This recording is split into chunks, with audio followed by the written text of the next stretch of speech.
Thank you, sir. I appreciate my colleague from LD6, and my point is somewhat similar.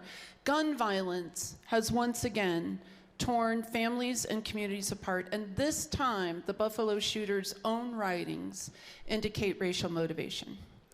Buffalo and then Laguna Hills and Dallas and Houston have left me searching for words.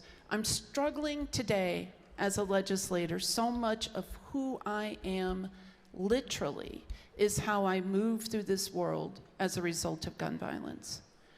What words are going to move us together? Words are splintering us. The eyes of our nation have once again turned on Arizona in repugnance over a tweet.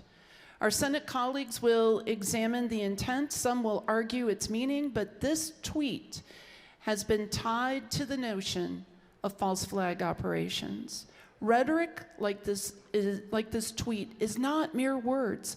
It can and likely will become a brutal attack on the family still reeling with the sudden destruction of everything they thought they knew about the world. That when the people they love go to the grocery store or the flea market or church, those people come home. These families now live in a world where that's not true.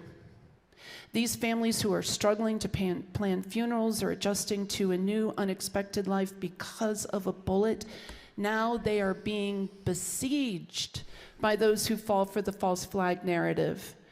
For those who don't know what that means, there's a belief that mass casualty events from Sandy Hook to our own shooting in Tucson that directly impacted many of us here, that those are secret operations perpetrated by the government or its power brokers to move our nation in a nefarious direction. Lies like this are not harmless. They inspire and encourage deluded individuals to show up at hospitals and funerals demanding proof. They'll stalk grieving families at the grocery store demanding to know what their role was in this conspiracy. I don't think this, I know it to be true. I've been accused of being a crisis actor. The theory is that 18 years ago, my shooting was staged. I'm faking my paralysis and I'm a deep state operative. These lies subject us to threats and brutal intrusions into our lives as we grieve and rebuild from a wound more deep and raw than most can imagine. A tweet can be viewed by hundreds of thousands. 20 seconds. A state senator's opinion, even if debunked, will be believed by too many and will become a call to action that further victimize those living with the already too high costs of gun violence. It is in itself an act of violence.